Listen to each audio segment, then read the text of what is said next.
आता पूर्वी S T स्टँडची अडचण होती, बसेस सोडवायला मर्यादा होत्या, परंतु आता अद्ययावत असं बसस्थानक झालेलं आहे. अगदी आपण बघितलं तर मला वाटतं कोल्हापूर जिल्ह्यातलं सगळ्यात सुंदर असं बसस्थानक आपल्याला उपलब्ध त्या ठिकाणी झालं आणि म्हणून इथून मॅक्झिमम बसेस कशा जाता येईल हा प्रयत्न आमचा पुढच्या काळात राहील.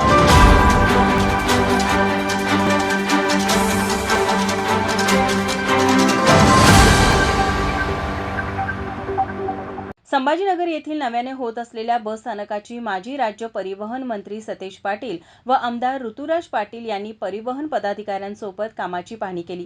गेल्या काही वर्षांपासून दुरावस्थेत असलेल्या या बस स्थानकाचे काम अंतिम टप्प्यात आले असून थोड्याच दिवसात संभाजीनगर बस स्थानक अद्ययावत सोयी सुविधांयुक्त सुरू होईल. तसेच बस स्थानकाला छत्रपती संभाजीनगर असे नाव देण्यात यावे असे पत्र शासनास दिले असून त्याला लवकरात लवकर मान्यता मिळेल असे सतेज पाटील यांनी सांगितले.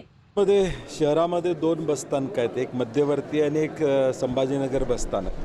अनेक वर्ष संभाजीनगर बसस्थानकाची दुरावस्था होती आणि म्हणून पूर्वी परिवहन राज्यमंत्री असताना 10 कोटी रुपयाला मंजूर केले आणि त्याचं काम आता पूर्णत्वाला जवळजवळ त्या ठिकाणी आलेलं आहे. छत्रपती संभाजीनगर बसस्थानक अशा पद्धतीचं त्याला नामकरण व्हावं अशी सगळ्यांचीच आमची प्रामाणिक मागणी आहे. आमदारांनी तसं पत्र शासनाला त्या ठिकाणी दिलेलं आहे आणि म्हणून लवकरात लवकर हे काम पूर्ण झालं तर गगनबावडा, राधानगरी, भुदरगड किमान एक 4-5 तालुक्याला जाणाऱ्या बसेस ह्या इथनं सुटल्या आणि मुंबई पुण्याला जाणाऱ्यासुद्धा काही बसेस या भागातून सुटल्यात. कारण की आपण शहराचा विचार केला तर उपनगरातून जाणारा एस टीला जाणारा वर्ग प्रचंड प्रमाणात त्या ठिकाणी आणि म्हणून या उपनगरातल्या लोकांच्या सुविधा आणि मॅक्झिमम बसेस आता पूर्वी एस टी स्टँडची अडचण होती, बसेस सोडवायला मर्यादा होत्या, परंतु आता अद्ययावत असं बसस्थानक झालेलं आहे. अगदी आपण बघितलं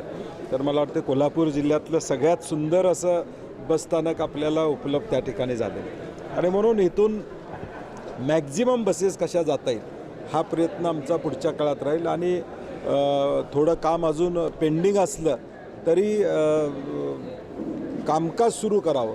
किमान जानेवारीमध्ये इथून बसेस जाव्यात अशी जानेवारी अखेरपर्यंत किमान बसेस या ठिकाणी सुरू व्हाव्यात अशी विनंती आम्ही प्रशासनाला केलेली आहे. अनेक वर्षे निधीच्या प्रतीक्षेत असणाऱ्या संभाजीनगर बस स्थानकाला आमदार सतेज पाटील यांनी राज्य परिवहन मंत्री असताना 100 कोटींचा निधी उपलब्ध केला होता. या निधीतून बस स्थानकाचे काम पूर्ण होऊन येत्या जानेवारी अखेरीस संभाजीनगरमधून बस सेवा सुरू होईल. तसेच या बस स्थानकातील बसेस जिल्ह्यातील 4 तालुक्यांमध्ये सुरू होऊन त्यामुळे प्रवाशांचा प्रवास सुखकर होणार आहे. कॅमेरामन नाज अत्तारसह आरती सुतार, माझा महाराष्ट्र, कोल्हापूर.